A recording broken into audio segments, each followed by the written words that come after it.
सभी डॉक्टर से, अलामीन हॉस्पिटल था, जाजू हॉस्पिटल, यानी जो आज हेल्थ रिलेटेड जो मीटिंग ऑर्गेनाइज किया था हमारे आरोग्य डिपार्टमेंट उसमें आज के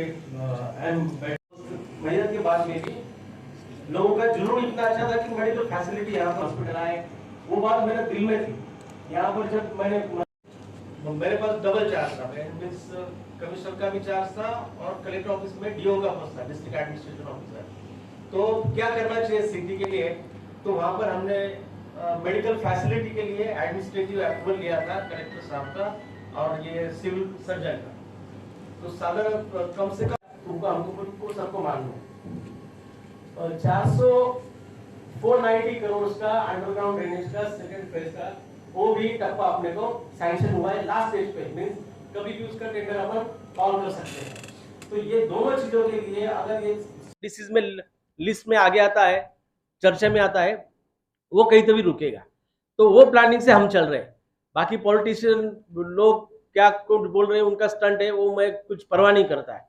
सर जो भी बेसिक काम है आपने देखा होगा, आगरा रोड फेज 1 मेरे टेन्योर में बना, कुसुम्बर रोड का मेरे टेन्योर में मैंने चालू किया, फेज 2 कंप्लीट किया, थर्ड जो फेज है दरेगांव तक, तो सर उसका आने वाले 1 हफ्ते में उसका वर्क ऑर्डर देके हम वो भी काम 6 महीने में कंप्लीट करने वाले हैं। यानी दरेगांव से लेके तो तुम्हारा गिरना पुल तक वो पूरा सीसी रोड अपन ये 4 महीने में कंप्लीट करने वाले हैं। और दूसरा हेल्थ रिलेटेड सर, अभी अपन ने कार्डियक वैन 2 कार्डियक वैन अपन ने गवर्नमेंट से कलेक्टर ऑफिस से लिए और 2 डेड बॉडी वैन, क्या है शव वैन, तो वो भी अपने को यहाँ पर मालेगांव के शहरवासियों के लिए अपन अवेलेबल कर रहे हैं। तो हमको एक मालेगांव से तो कोई प्रधानमंत्री साहब के पास में जा नहीं सकता प्रोटोकॉल के हिसाब से। मेरे पास में भी वो आदर्य है गोल्डन कार्ड बताया मैंने इनको। तो हमको एक मालेगांव से तो कोई प्रधानमंत्री साहब के पास में जा नहीं सकता प्रोटोकॉल के हिसाब से। मेरे पास में भी वो आदर्य है गोल्डन कार्ड बताया मैंने इनको। सल्ली अला रसूलिल करीम, अम्मा बाद।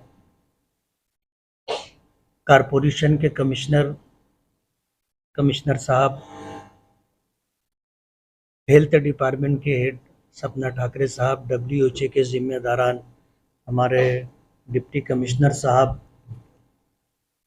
अइम्मा किराम, उलमा किराम, समाजी जिम्मेदारान, आज इस मौके पर हमें जो याद किया गया और आप हजरात को बुलाया गया, ये 2 उन्वान हैं, 2 मुद्दे हैं जिस पर हम लोगों को जमा किया गया है।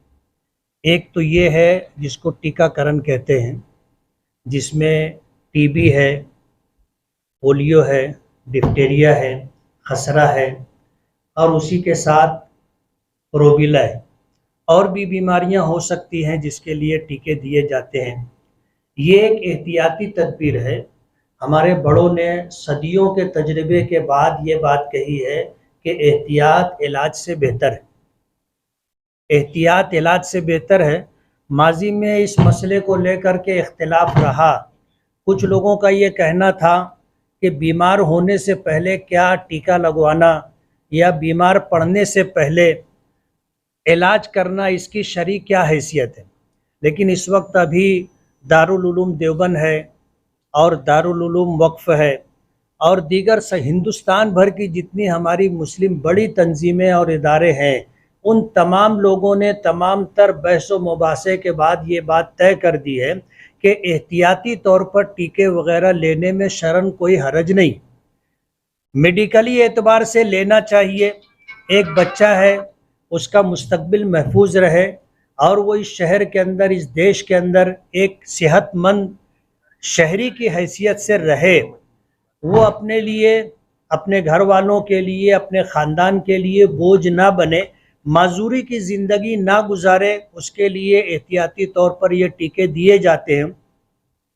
माजी में भी कारपोरेशन के ज़िम्मेदारान ने शहर भर के उलमा और अइम्मा को जमा किया था और उस मौके पर हमने शहर में अपील की थी कि बच्चों का टीकाकरण होना चाहिए। थोड़ी जो तकलीफ़ होती है, वक्ती तौर पर बुखार आ जाता है, उस डर और अंदेशे की वजह से बच्चे की पूरी जिंदगी और पूरा मुस्तकबिल दांव पर नहीं लगाना चाहिए।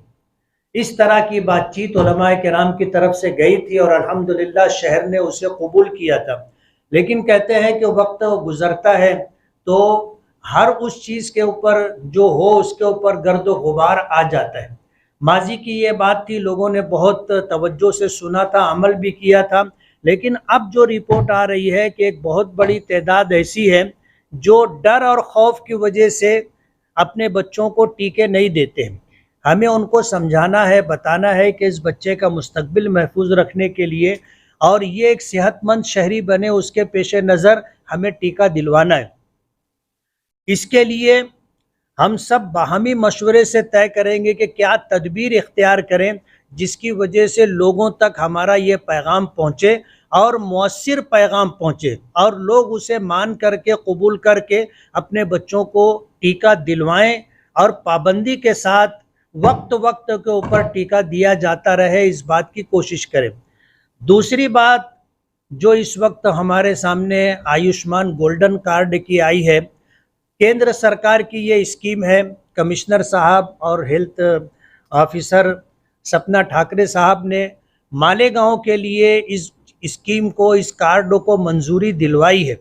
अब हमारी जिम्मेदारी बनती है, हमारा ये शहर जिसमें 67% लोग झोपड़पट्टियों में रहते हैं और 80% लोग मजदूरी करके अपना गुजारा करते हैं, इलाज व मुआवजा आज बहुत मुश्किल हो गया और बहुत महंगा हो गया।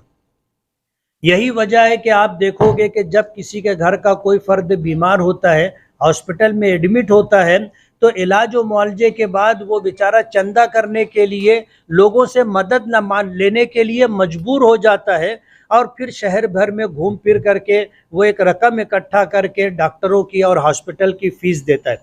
अगर गोल्डन कार्ड बन जाता है तो उस एक बीमार के लिए 5 लाख रुपये तक की सहूलत है कि वो इलाज व मुआवजे पर खर्च कर सकता है। अब जाहिर बात है 5 लाख रुपया छोटी रकम नहीं है, बहुत बड़ी रकम है। अभी कमिश्नर साहब ने अपने बच्चे का हवाला दिया कि उसके पैर का ऑपरेशन था, उसमें 1.5 से पौने 2 लाख रुपए लग रहे थे, लेकिन गोल्डन कार्ड होने की वजह से 10-15 रुपये के अंदर उनका इलाज हो गया। यही सहूलत हमारे शहर में रहने वाले तमाम शहरियों को मिल सकती है। शर्त यह है कि उनके पास गोल्डन कार्ड होना चाहिए और गोल्डन कार्ड बनवाने के लिए जो 14 सेंटर हैं और उसी के साथ अगर हम लोग चाहेंगे तो डिपार्टमेंट के अफराद को लेकर के हम लोग कैंप भी लगा सकते हैं। ये कैंप किसी इदारे में भी लग सकता है, NGO के ऑफिस में भी लग सकता है, रोड पर भी लग सकता है। हम जहां ये सेंटर रखना चाहें या जहां ये कैंप रखना चाहें, ये सहूलत हम लोगों को दे सकते हैं। मैं ये कहना चाहूँगा कि ये एक बहुत बड़ी स्कीम है, बहुत बड़ा यानी बहुत अच्छी स्कीम है जिससे हम समाज की सेवा कर सकते हैं। गरीब लोग जो इलाज व मुआवजे के बाद चंदा करने पर, लोगों के दर पर जाकर हाथ फैलाकर मांगने पर मजबूर हो जाते हैं, उनको हम लोग बचा सकते हैं। तो हम लोगों को बाहमी मशवरे से ये भी तय करना है कि ये पैगाम और इसी तरह टीकाकरण का ये पैगाम हम लोगों तक कैसे पहुंचाएं।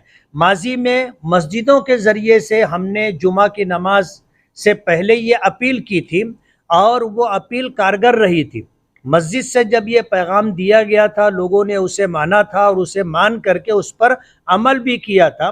तो आने वाले दिनों के अंदर टीकाकरण के लिए और इसी तरह गोल्डन कार्ड के लिए, आयुष्मान गोल्डन कार्ड के लिए हम लोगों को बाहमी तौर पर मशवरे से ये तय करना चाहिए कि माजी में जो तजुर्बा हमने किया था और मस्जिदों के ज़रिए से हमने लोगों तक ये पैगाम पहुँचाया था कि हमें क्या करना है, आया वही तरीका हमें इख्तियार करना है या उसको बाकी रखते हुए और कोई हम तरीका इख्तियार करें कि हमारी बात ज़्यादा से ज़्यादा लोगों तक पहुँचे।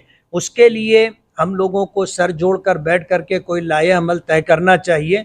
माजी में मस्जिदों से अपील की गई थी, इस मर्तबा भी अगर सब इस पर मुत्तफिक होंगे तो मस्जिदों से अपील की जाएगी, लेकिन उसी के साथ हम लोग अपने अपने तौर पर अपने हलके में अपने मानने वाले लोगों तक अपनी बात पहुंचाएं और गोल्डन कार्ड बनवाएं ताकि इलाज की जो सहूलत है, घर में मिसाल के तौर पर 5 लोग हैं तो हर एक का कार्ड बन जाए।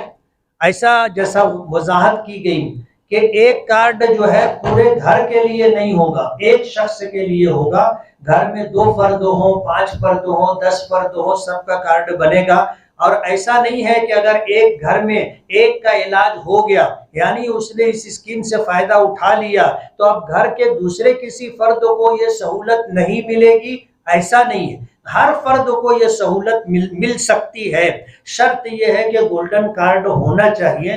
तो इन दोनों प्रोग्रामों को कि टीकाकरण भी सही तरीके से होना चाहिए और हर बच्चे को वक्त वक्त पर जो टीका लगता है वो टीका लगवाना चाहिए। और जो डर और खौफ माँ बाप के दिलों में, घर वालों के दिलों में बच्चे को लेकर के होता है, ये डर और खौफ निकालना है। कैसे निकलेगा ये हम लोग तय करेंगे।